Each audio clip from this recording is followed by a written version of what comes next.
Former BBC local radio presenter Alex Belfield, 42, was jailed for 5 years and 26 weeks last Friday after being found guilty of waging a campaign against a number of figures from the broadcasting world. Jurors accepted he caused serious alarm or distress to 2 victims and found him guilty of simple stalking in relation to Channel 5 and BBC Radio 2 presenter Jeremy Vine and theatre blogger Philip Dehaney. Addressing social media companies' response, Mr. Vine told BBC Two's Newsnight, "I am amazed at how hard it is to get them to realise. So we went to YouTube and said, come on. What is going on with his guy?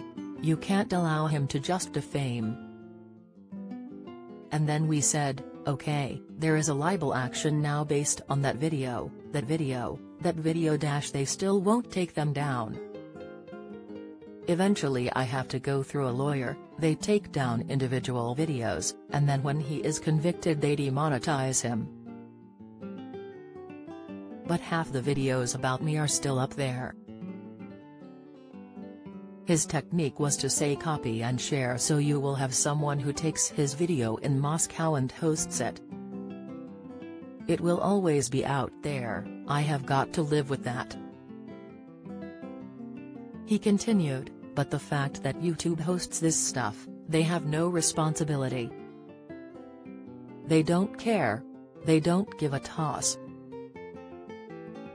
Sorry for my language, but I am disgusted by their lack of values. And Twitter as well. He is in prison and he has still got a Twitter account. What the hell is that about? I don't understand it. Mr. Vine said both the victims and their friends had flagged Belfield's contempt in a way that was both continuous and constant. One person is said to have gone to YouTube's headquarters to ask its reception if anything could be done. Twitter declined to comment, and YouTube has also been contacted for comment. Jurors convicted Belfield of 4 charges committed between 2012 and 2021. During sentencing, Mr. Justice Saini told him, "Your offences are so serious only a custodial sentence can be justified." Belfield, who has 357,000 followers on his YouTube channel, The Voice of Reason, and 43,000 on Twitter, directed his attacks via social media in highly negative and often abusive terms, the judge said. Davina McCall credits divorce for weight loss in chat about new man latest. Eamon Holmes gives update on sad and disturbing chronic pain battle. Health. Martin Lewis explains his caught on camera GMB moment as fans react. TV. Mr. Justice Saini also issued indefinite restraining orders banning him from contacting his victims. Since his sentencing, Mr. Vine has opened up about his ordeal and how it turned his life upside down.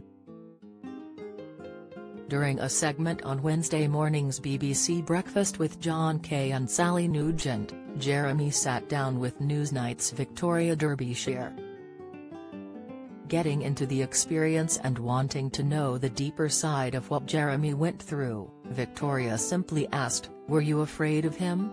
Opening up on his vulnerability at the time, Jeremy explained, "I was afraid of what he could do to my family. I was afraid, because you have to think around corners with this stuff, and we have seen knife attacks on MPs being killed, people who are prominently being attacked.